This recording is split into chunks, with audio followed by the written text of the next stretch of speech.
I'm Dr. Stephen Kaynor, and I'm here today to present to you a series of electromechanical devices which have been specially constructed for physically handicapped people. These devices include switches, toys, communication aids, mobility aids, all kinds of aids that help physically handicapped people become more productive in society. These toys and these devices are all interrelated in a very unique way, and we'll get a chance today through this very special medium to see how in fact they work and to get a better idea of what they look like. The first of the devices which we'd like to show you is a Fisher-Price toy and a very simple 3x5 plate switch. All of these devices are similar. So a switch will activate a device.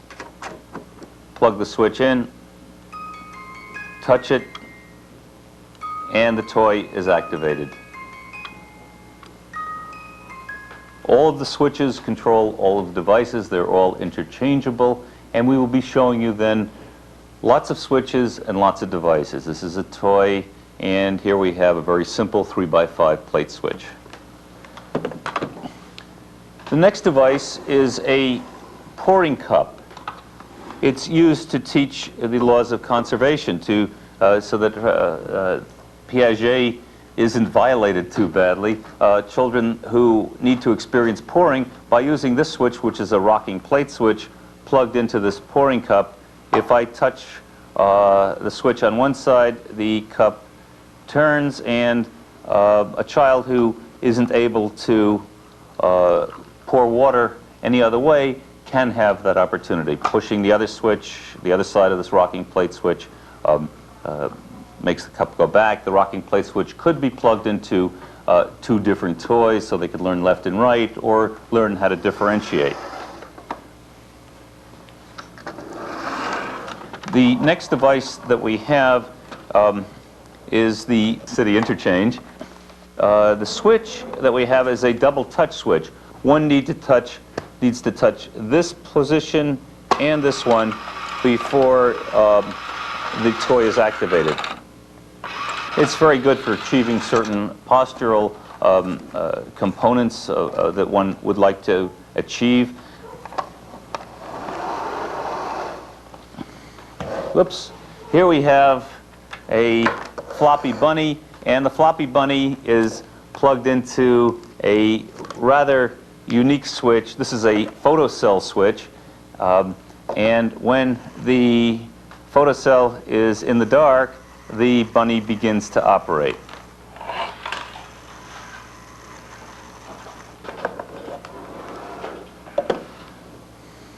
This is a delightful panda, and this switch is a particularly useful one for teaching prehension. It's a pinch switch, and when one pinches, you can't tell that I'm pinching it, but when one pinches this switch, the panda or any other device is activated.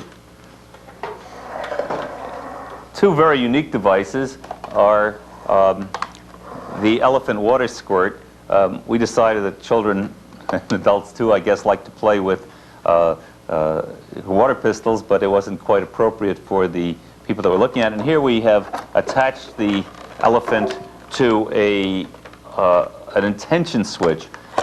An intention switch is used where one wishes to have a child who just hits the switch. They have to stay on the switch for a long time. Just hitting it will not activate the device. One has to keep their hands there, and you can see water squirting at my assistance.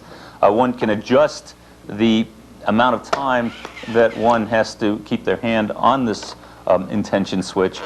It's particularly useful for those people who have movements that aren't purposeful.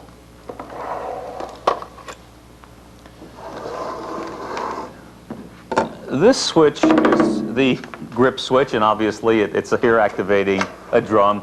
It could activate any of the other devices that you've seen or will see. The grip switch, when plugged into the drum, and the slightest pressure is put on this grip, the drum goes. This can drive a teacher crazy in about 2 minutes. At any rate, we do have, and I'm showing here, a kit, a grip switch kit, which allows you to interchange these grips with different sides.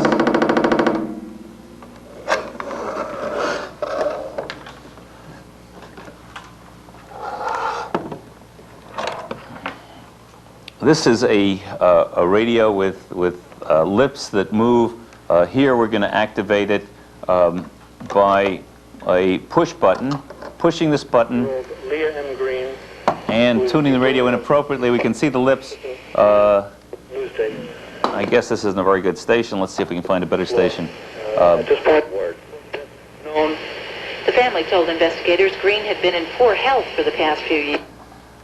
The button switch is obvious where one wants to teach precise control. It too has suction cups to hold it down. The child can learn that something has to happen with the mouth or happen simultaneously with sound with this particular device.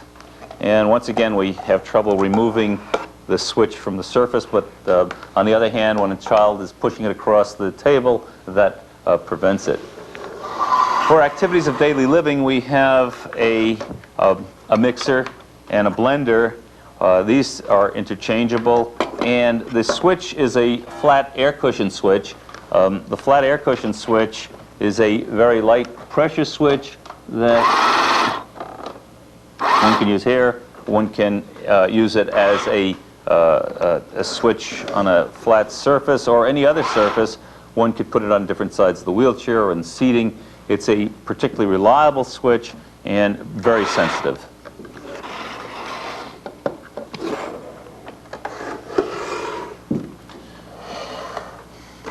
This is a light box. One puts different illustrations on here, and you can't see it backlighted in the lighting in this room, but in fact in a classroom, the backlighting allows you to put objects or draw on the surface.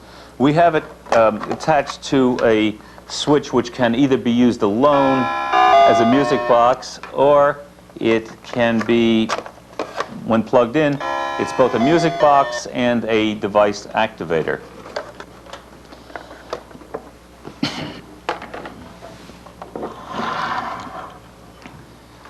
Here we have the plate switch on a stand, which can be hit with any body part that it's aimed at, and it is connected here to the Tunneyville choo-choo. Slight pressure on the switch.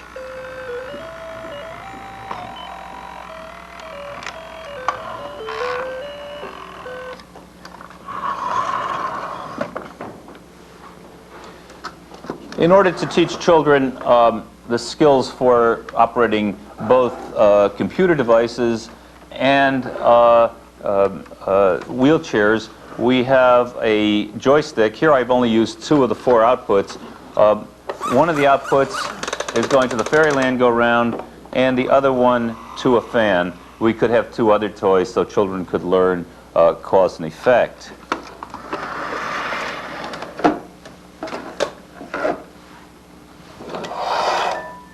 Here's a 5x8 plate switch, a very simple switch, very sensitive switch, operating a Fisher-Price radio. The lightest pressure on that switch causes the toy to be activated. This is an old toy, but still popular.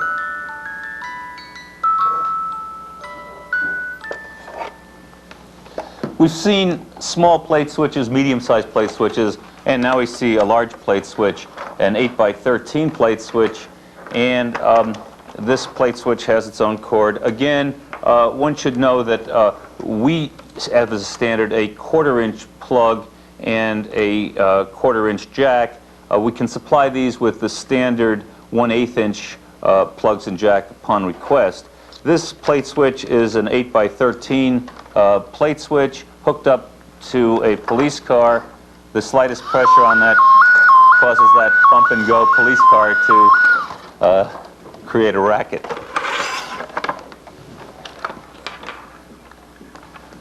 Favorite is this small bunny, and I have the bunny hooked up to a switch which can both be used by itself. It's a lighted musical plate switch.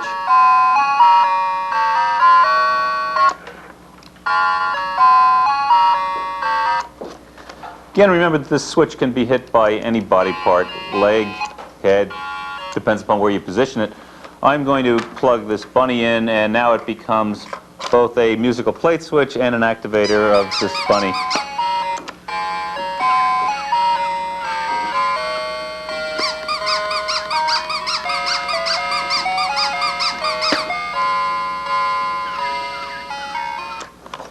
Kids love the bunny. Actually, you could sit here all day and watch him go across the table. This is a lighted vibrating doll. Very light pressure on the doll causes a vibrator to be activated inside, and the comforting action of it is rather unique. It does not require an external switch. A very, very sensitive switch is our leaf switch. The slightest pressure on that here activating a fire engine. Remember that we're learning cause and effect by children operating toys with switches. These same switches will be used later to activate computers, will be later used to activate devices in the workplace, will be used also for mobility to activate electric wheelchairs, etc. Here we have then the leaf switch and a fire engine.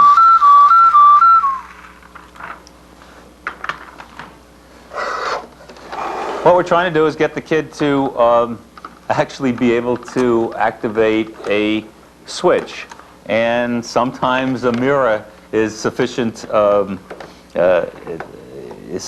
actually have the child want to touch what's out there. And here we have attached the mirror to a merry-go-round, and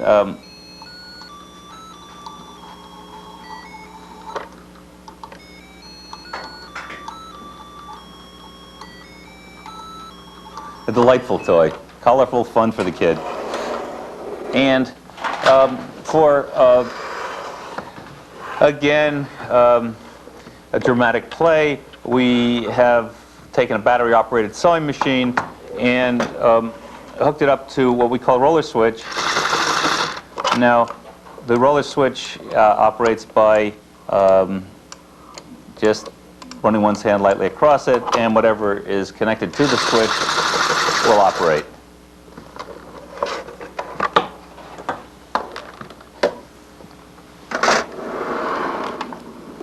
We have many, many puzzle switches.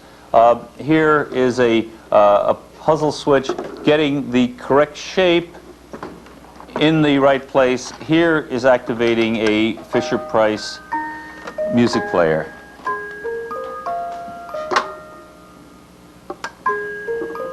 These are available in 1, 2, and 3 shapes.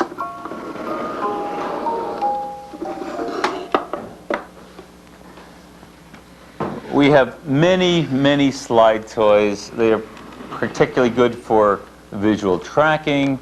They're good just to watch the figures jump around. Here's the motocross racers, and here are the penguin roller coasters.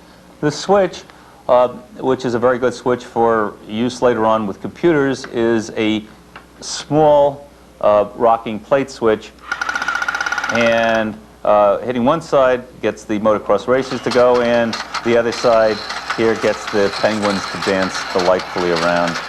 So it's a rocking switch.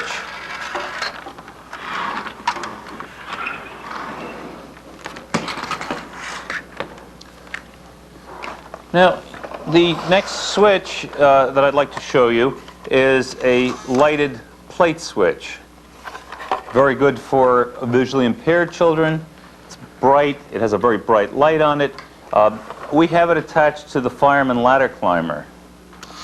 Now, the fireman ladder climber is fun by itself, but if one were to tape objects along here, one can use that as a scanning communicator. You can ask that the child stop the fireman at some object along the way. Many of these toys have multiple uses. It's just a matter of thinking a little creatively about what one wants to accomplish.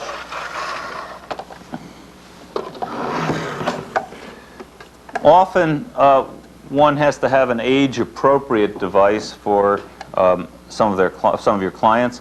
here is an age-appropriate device. It's a radio activated here by a switch with a ball on it, and I guess we should tune this in a little better. It's an AM/FM radio,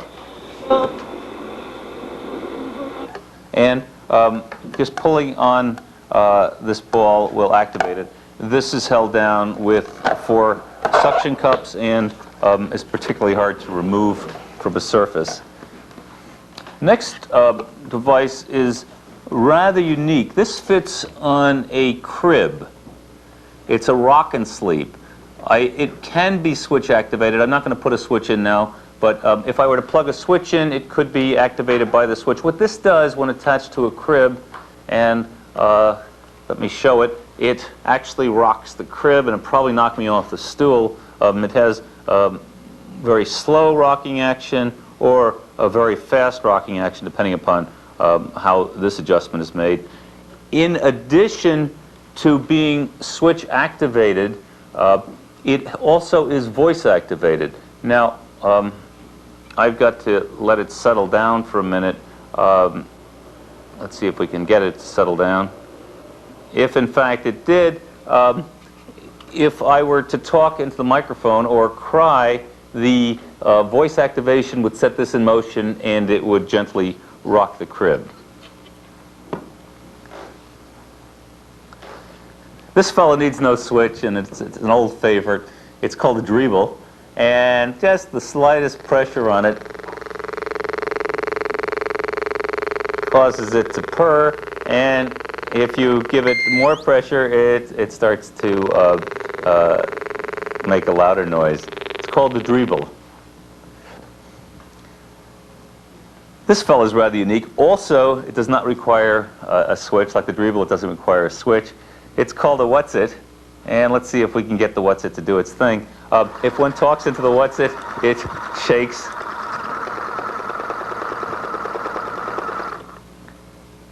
And when you talk to it again, and it shakes some more. The What's-It. What I have here are 4 gooseneck table-mounted switches that I'd like to show you. I'd also like to show their interchangeability. The first switch is the one on my right, is a sip and puff switch. Now the sip and puff switch can be used as a double sip and puff switch. That is, you get 2 switch closures. You can have these with as many as 4 switch closures. Small sip, large sip, small puff, large sip. Anyway, here I plug the sip and puff switch into the drumming bear, and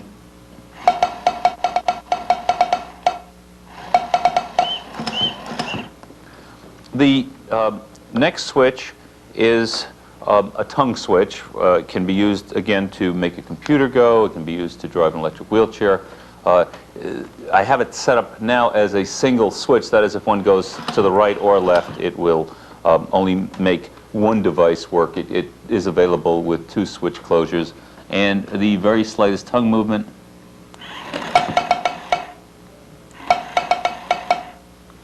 this same switch is available. By the way, let me just show you one unique thing here. This has a camera ball joint on it, so it's rather easy to adjust.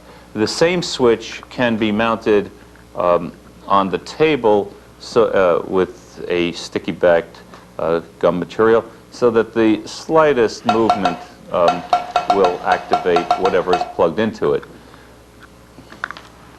Finally, not finally, but this switch over here is a head switch. Important on the head switch is our unique mounting. Here I've simulated a part of a wheelchair. Here's a wheelchair clamp. But this mounting is rather unique. If the switch is hit inadvertently, it will return to where it was. Let me show you how that works. This is a spring return mounting, and if I hit this with my head, it will come back to where it was. If I hit it too hard, it will again snap back into position. Many of us have had problems with clients whose erratic movements have left the head switches far from where they could re-access it. This spring return allows it to get back, even if it is hit rather erratically. And finally, I'm using again the same toy for purpose of demonstration. We have a pull ring, and that's interchangeable with a ball.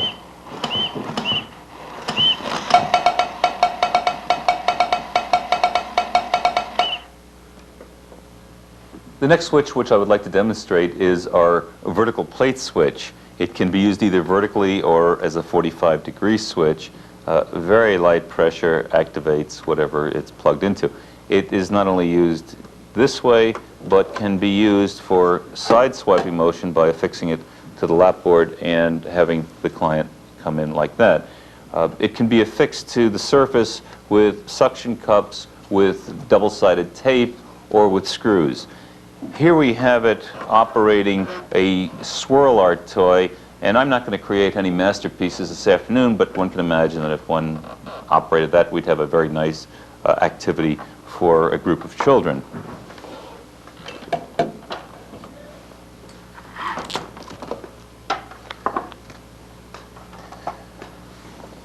Here we have another puzzle switch, but this puzzle switch is a puzzle music box. If in fact one places the correct piece in the correct spot, one has music. These are available in 1, 2, and 3 shapes. On the other hand, if we plug these into these bikers and you put the shape in, the music doesn't play, but the bikers go scooting around.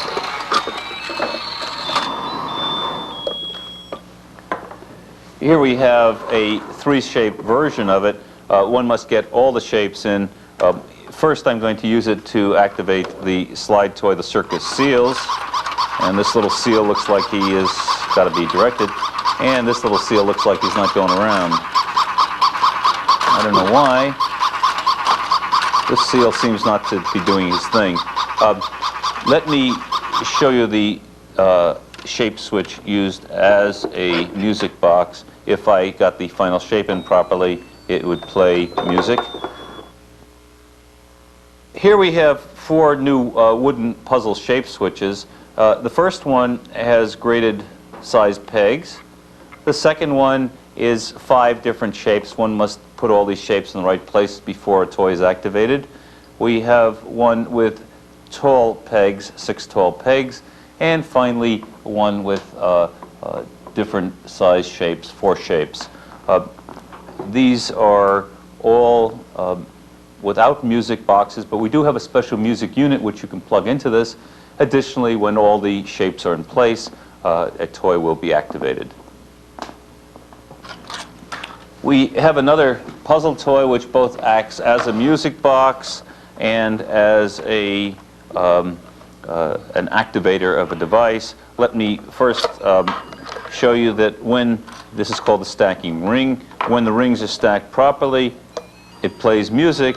If in fact a device was plugged into it, it would activate the device. Here is a tape recorder which has been specially modified to accept the jacks and the plugs and all the switches that you've seen today. This tape recorder is age appropriate for anybody. A suggestion is to use continuous loop or telephone answering machine tape so that one doesn't have to rewind it. It just keeps playing through. The answering machine tape is available in many electronics stores.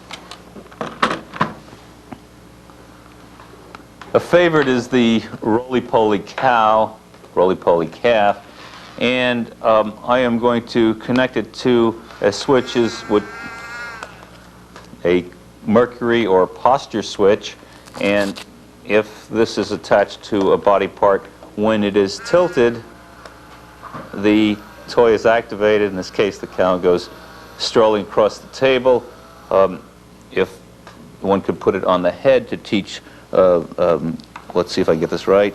If your head comes up, the cow does what it's supposed to do, moos, and if the head is down, nothing happens. So this is good if one wants to teach posture, body control, It's particularly useful if one wants just to teach head position. This is a new battery-operated animal, a pig. The pig is a new battery-operated toy, which I think you'll enjoy. If one puffs on one straw or sips on the other straw, then it will activate the device plugged in. On the other hand, if I puff on this side,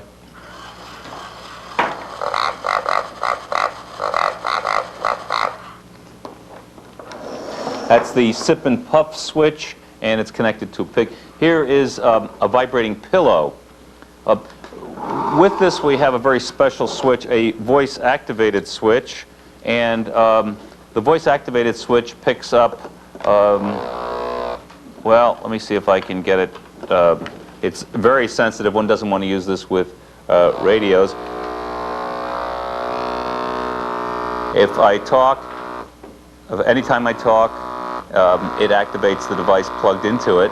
And here is a vibrating pillow which has been used with this. Be careful, don't use this with a radio or it'll stay on, or don't use it with a TV or a tape recorder. This toy is one that we just gathered. It doesn't do anything with a switch, but let me show you how it works. Kind of a fun toy.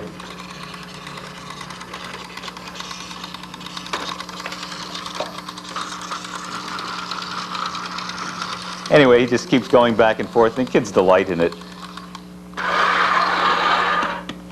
We have also adopted a television set to accept any of the switches that you've seen. The TV is a battery-operated TV, and here we are with the 5x8 plate switch. And if we were tuned into a channel, you would see it work. This is one of those age-appropriate devices.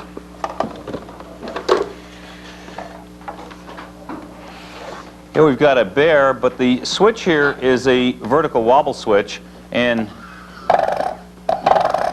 it's an industrial switch which we've adapted for handicapped children, and it can take quite a bit of abuse.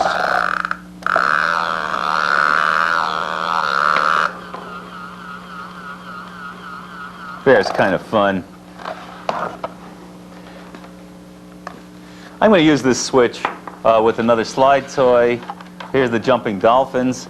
Remember that all the switches are interchangeable with all the toys. And further, please don't forget that we can provide sub-miniature, miniature, or 1/8 connectors if you wish, rather than the 1/4-inch one that we feel is appropriate for use, or the abuse that that goes through as a toy.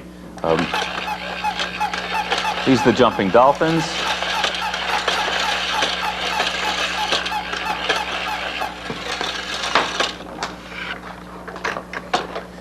And the Toonieville Choo Choo.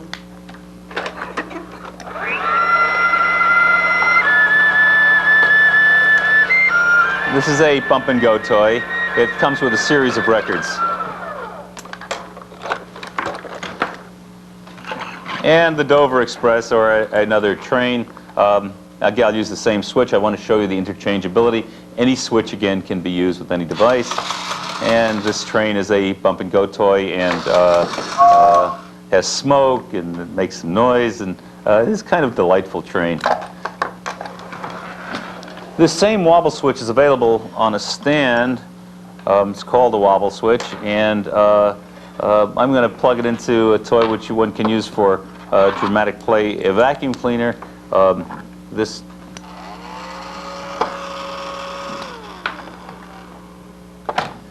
I'm going to use the wobble switch next with just a segment of a train set. We have the entire set available, but I just am not setting it up here. The set does respond. The train will go around the tracks when any switch closure is made. We have two toys which I'm going to activate with this wobble switch. Two toys which are favorites of the children. Magic Mike, the walking robot.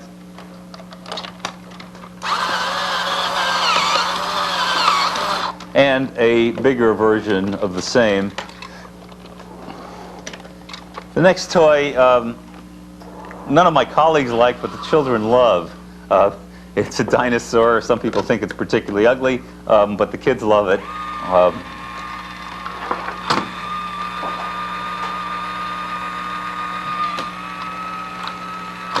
He's a smoking lighted dinosaur. We have, over the years, developed some busy boxes or activity centers for physically handicapped children, and I'd like to demonstrate these to you. The first plate, light pressure, causes a vibrator to give vibrotactile sensation. The orange plate has a light and a buzzer, and pulling on the ball causes a radio to play. The next busy box that I would like to show you is a 5-plate busy box, which is very similar to the 3-plate one. It has a light, it has a vibrator. When one rolls one hand lightly across this, a buzzer sounds. Pulling on the ball plays music. And finally, pushing on the blue plate would cause a radio to play. This is a busy box for visually impaired children. The visually impaired busy box has a vibrator. When one pulls on the ball, a fan blows air over your hand, and finally, pressure on this visually impaired busy box I feel like I just had a glass of it now, but we wanted starts a radio. The busy box for the hearing impaired child is very similar to the visually impaired busy box or activity center: a vibrator, a fan, and instead of the radio, one gets a bright light. Finally, we have evolved a busy box for the visually and hearing impaired child. It relies on somatosensory input. It has a vibrator, a fan, and light pressure on the orange plate causes a flap of cloth to brush by the hand. Another kind of busy box that we have encourages exploration in 3 dimensions, and pushing on the side causes vibration. Rolling one's hand across, one gets light and music. Pulling on the string, there's a buzzer. If you happen to have this down, exploring in here causes a light to light up. Pushing that button causes a light to light up. And finally, there's a mirror on the 5th side. This next device is called the Multisensory Motivational Center, and essentially it's 3 toys mounted conveniently with Velcro on a base. The base could be used to drive other toys. It has 3 switches: a radio, a drumming bear, and a fan. If one wants to not use these textures, one can, with the Velcroed back, put on shapes and similarly drive the various elements. One wants a larger target for the more involved person. One can take a plate, put it over that, and hitting that will get everything going at once.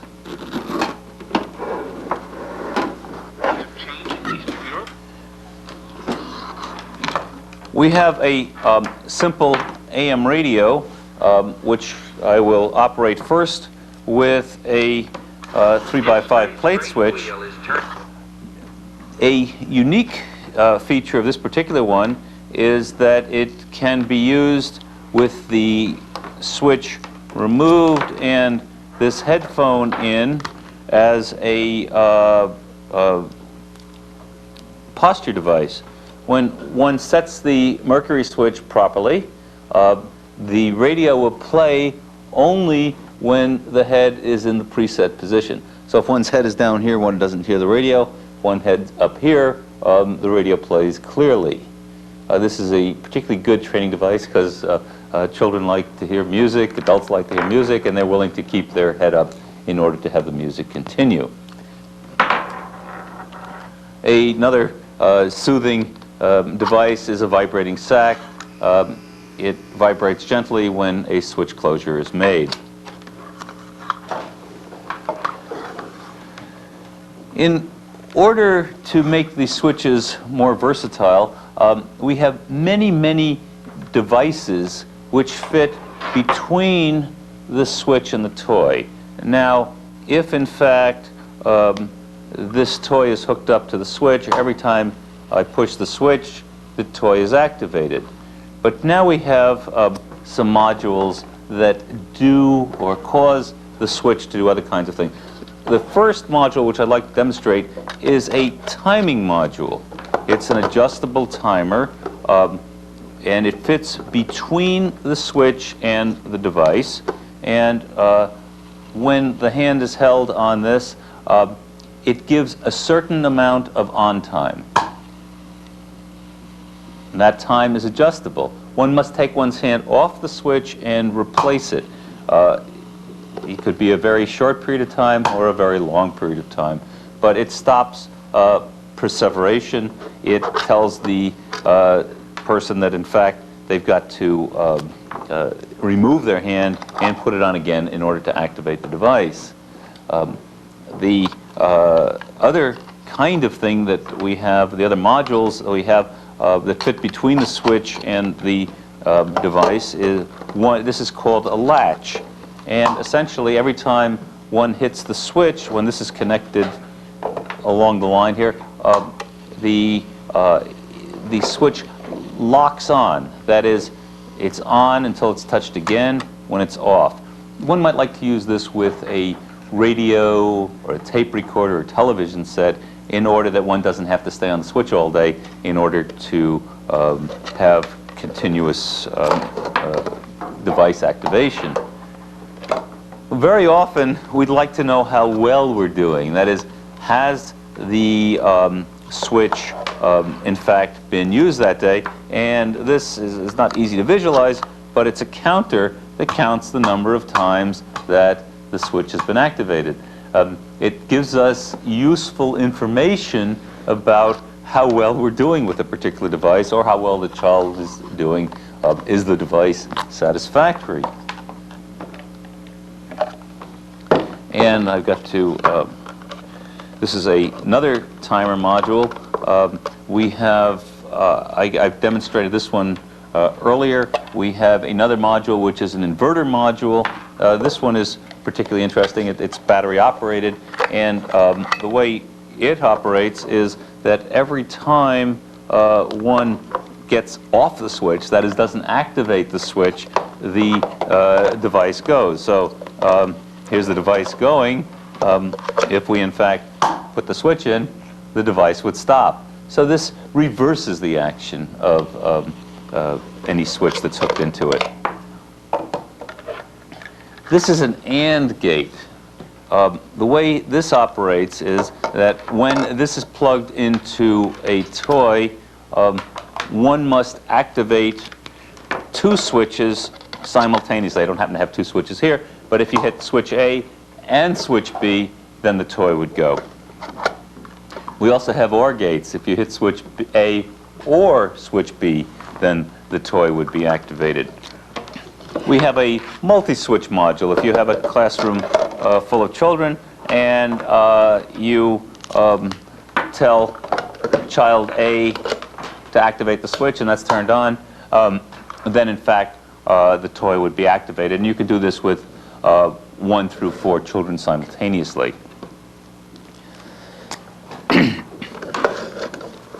Often one would like to take any battery-operated toy that one can buy in a store and operate it without having to buy an adapted toy. We have a battery interrupter. Excuse me. That is a wafer-thin disc which fits between the battery and the contact. And if this were plugged in and this were activated, then the toy would go. We make that for A cells, for D cells, for 9-volt batteries. This is a 9-volt battery interrupter. It allows you to make any 9-volt operated device be activated by a switch. One need not buy a a toy or a device which has already been adapted by us, but you can begin to use it on your own toys or devices.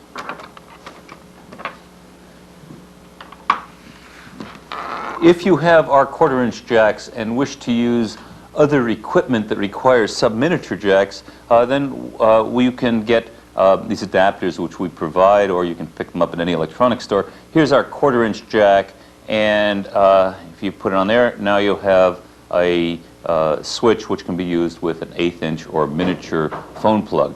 If you have a miniature phone plug and you want to go the other way and operate some of our devices, you can get an adapter which goes the other way. There are many common interchangeabilities. If you wish to buy our equipment with miniature jacks on it, we will provide them. Well, we've had a chance to look at some of the toys that are operated by switches, and it's now time for us to begin to see what happens after the child has learned cause and effect with toys, to begin to use some other devices which will aid him in his journey through life. The first group of devices that I'd like to show you are communication aids. And the first one that I'd like to present, I'll use our 3x5 plate switch, is a clock communicator. What one puts on the periphery of this is either pictures or objects, or one can in fact use words. It's got an adjustable speed. This one is a musical clock communicator. You can make it go very slow, and one can get more precise in aiming. The next clock is the same one that you saw. It doesn't have music as a cue. It is adjustable, and one can tape, write, glue objects that one wishes to communicate. The communicator is also provided as a bidirectional communicator. This would take a rocking plate switch, and one could in fact use two switches to make it go forward or backward. I have it set very slowly here, going backward, but one could, if one had the other switch, make it go the other way. It has a wide speed range. It goes very slow, very fast. This one is particularly good when the teacher or therapist wants to face the child, and the child wants to see out into the world as well as provide some form of communication. For the bedside of the extremely ill patient, we have a small clock communicator, adjustable speed, and this accepts all of the switches that we've seen. For very early communication with very physically handicapped youngsters, we have a compartmentalized communicator. This one has lights and sounds. It has arm guards. I think I'll have that. This has arm guards so that if a hand is wanting to hit this area, it's guided. It won't slip onto two of these. One can put objects here, pictures, and one can, in fact, use labels. I prefer, when you're working with the very young, very physically handicapped children, to start with objects, then go to pictures, and then labels. We provide these in 2, 3, 4, 5 compartments. This particular one has a switch which will deactivate either the light, which is, this one doesn't have to have lights, but it will deactivate the lights if you wish it to do it, or if they in fact hit the one of the right choice, that's easy to select out. We have a number of scanning devices.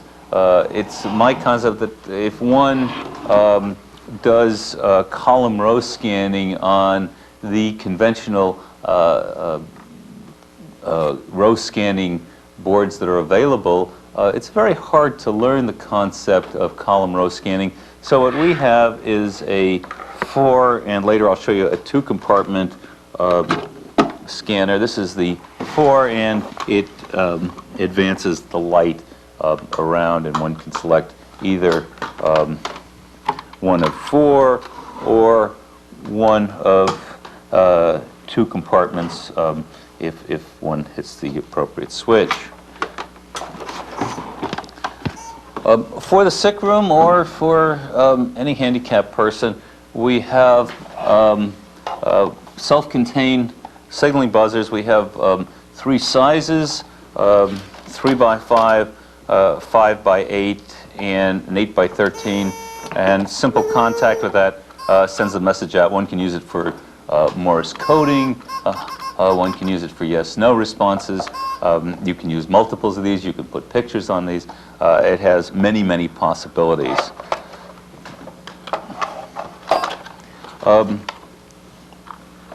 May I trouble you for a chord? Thank you. We also, for the deaf and the blind deaf, we have signaling units. This one accepts any of our switches and lights and vibrates. If you have somebody who's both hearing and visually impaired who wants to know if in fact they are getting out a tone, this one, if they can feel it vibrating. At the same time, it sounds a buzzer to alert people nearby. This particular one is extra loud, can summon people from further afar. And finally, this one is a louder version of the vibrating signaling buzzer. So that's the kind of communication devices which, in fact, we have evolved for handicapped people. We have another kind of electromechanical device, or series of electromechanical devices, which we call training aids. The first one I'd like to show you is an enuresis alarm.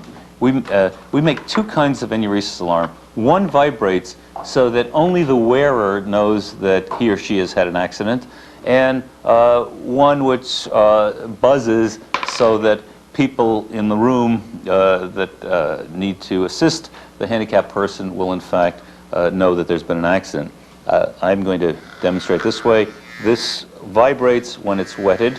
It fits conveniently on the belt, and this fits in the diaper. The second one, when it's wetted, buzzes. Another training aid we have is one that it's a musical button, and if one puts it at a distance from the person, they reach out, touch it, it rewards them with music. And they get a few minutes of it. For eye-hand coordination, if one were to put a piece of tape on here with a particular pattern, every time one came off the tape, a buzzer would sound. The tape provides, and the pencil provides, a record of where you've been, and this provides audio feedback as well as visual feedback, showing somebody whether they are in fact on target or off. We have evolved 2 devices that give head posture information. This is a posture buzzer, and if it is placed on the head and adjusted properly, when the head tilts, I didn't adjust it properly, if your head is up like this, no noise, but as it tilts, a buzzer sounds. We have the same device with music. It's a musical posture buzzer. If this is attached to any body part, I'm going to, let's see if I can adjust it so that if I'm over like this, no music, but when I sit up, music sounds.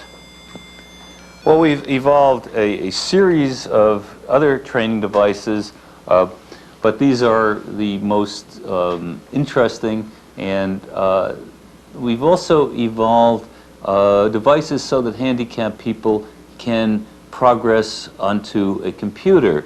The first way that I like to have young children think about computers is to have a plate switch which has a computer keyboard on it, and light pressure on this switch will activate a toy. So the child knows that something that looks like a computer keyboard will in fact activate a toy. Let me just demonstrate that. Then the next device is a computer keyboard switch. It, in fact, is a computer keyboard, and pressing any one of the keys will activate a toy. You don't have to ruin or use a computer. to activate a toy. It works better, I guess, when the battery's connected.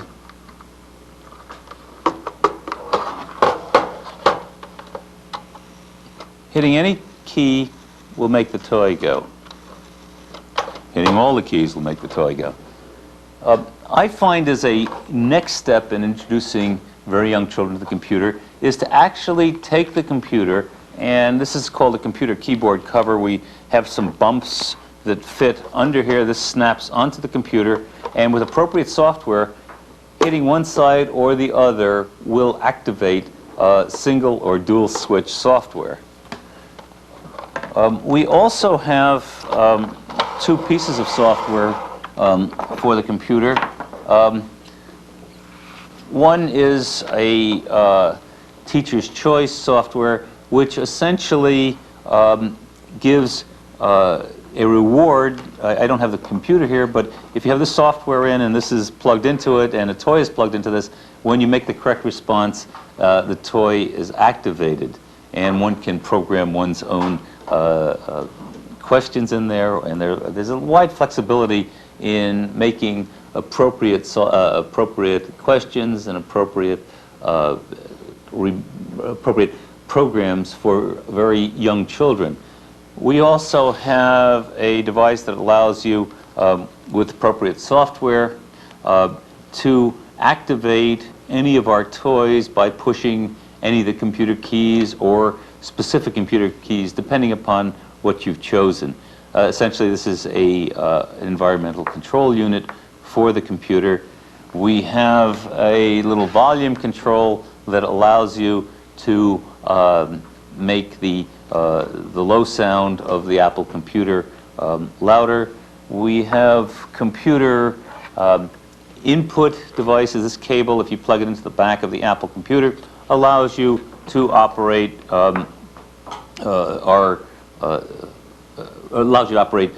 computer software with our switches or anybody's switches. One needs to obtain only appropriate software and this device, and then you can activate the computer to essentially answer any one or two keystroke programs. We have just a very simple two-switch computer input adapter. In order to teach children who are going to use electric wheelchairs some of the skills that are necessary, or in fact to find out if they can use electric wheelchairs, we have devised two new training aids. This one is a joystick which is compatible with the Apple computers and R.J. Cooper's joystick training software. It's a particularly sensitive four-position joystick which, when you use Cooper's joystick training software, allows you to drive a wheelchair around a video screen. Additionally, we have evolved a training aid which has been extremely valuable in the diagnosis and training of children who will be using electric wheelchairs. Essentially, this is put on the lapboard, and the teacher, therapist, or parent stands behind the child, and when the joystick is pushed in the correct direction, the therapist is asked to push the wheelchair in the direction indicated by the stick. Now, if a child pushes the stick in one direction and it's inappropriate, you haven't lost either the wheelchair or the child. Essentially, this allows you to see if the person has the necessary coordination to use a wheelchair. Very often we find that we purchase expensive electric wheelchairs and the client that we purchase it for is not capable of using it because of the neurologic deficit. If one wishes to use a device that's plugged into the wall, we have what we call an environmental control. Essentially, this plugs into the outlet, and when one of our switches is plugged into the sending unit, whatever is plugged into this will be turned on or off by this remote control. We have evolved very special mounting devices for mounting switches onto wheelchairs. One of them I showed you earlier is this device that allows you to return the switch if it has been inadvertently hit to the side. It's essentially a spring mounting which fits in a standard wheelchair clamp. Here it's shown with the head switch. We also have a mounting clamp which solves one of the problems that I've had in mounting switches on wheelchairs for children or adults. You get the switch in place, and then you have to take the person out of the wheelchair and you have to readjust the switch. What this is a quick disconnect. You just take this out of the wheelchair clamp, put it aside, take the person out of the wheelchair, and when you put this back in, it locates the switch in exactly the same place. We have other wheelchair mounting clamps. We have universal mounting clamps. Here it's shown with the this device that returns it back to the original position. We have a flat wheelchair mounting clamp which allows you to mount any of these switches on a flat surface as opposed to the wheelchair tubing. We also have a universal clamp on a C-clamp so that if one wants to mount some of these switches on tabletops or other places, it makes it very simple to do so. Well, we have just a few more devices that I wish to show you. One is what we call an infant stimulator. It essentially is a device which mounts on the child's crib and is activated in one of three ways.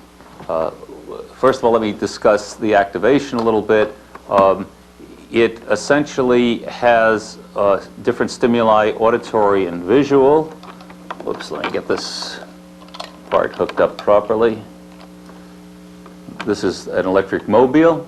It has a fan. It has a radio. It has a tape player. It has internal music. And it has a vibrating device which fits under the mattress. Now, I'm going to turn it on. And it has three modes of operation. One is automatic, and it goes through all these stimuli for adjustable periods of time. It keeps rotating the stimuli. It has a manual inputting mode so that one changes the stimuli by pushing a button. It will further accept any of our switches, and switch closure allows you to advance the stimulus. Finally, it has an infrared pickup. That is, if one moves in the crib, just the slightest movements will cause it's a little noisy for purposes of demonstration. The slightest movement of the infant in the crib will cause a stimulus to be advanced once. So this is an infant stimulator for very early intervention. It essentially has a series of stimuli and a series of ways of presenting those stimuli to the infant.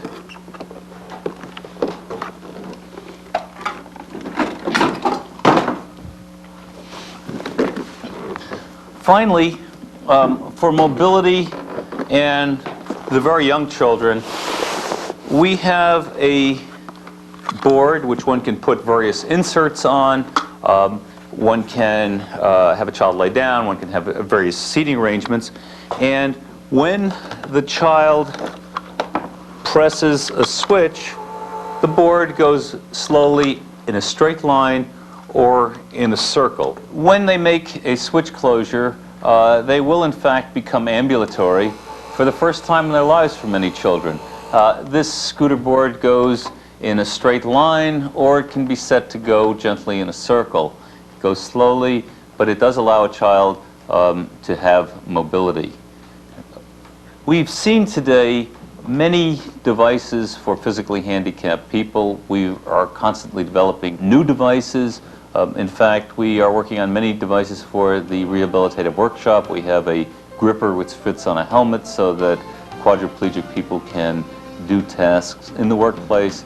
We are continuously developing new switches. We've got new toys coming out all the time.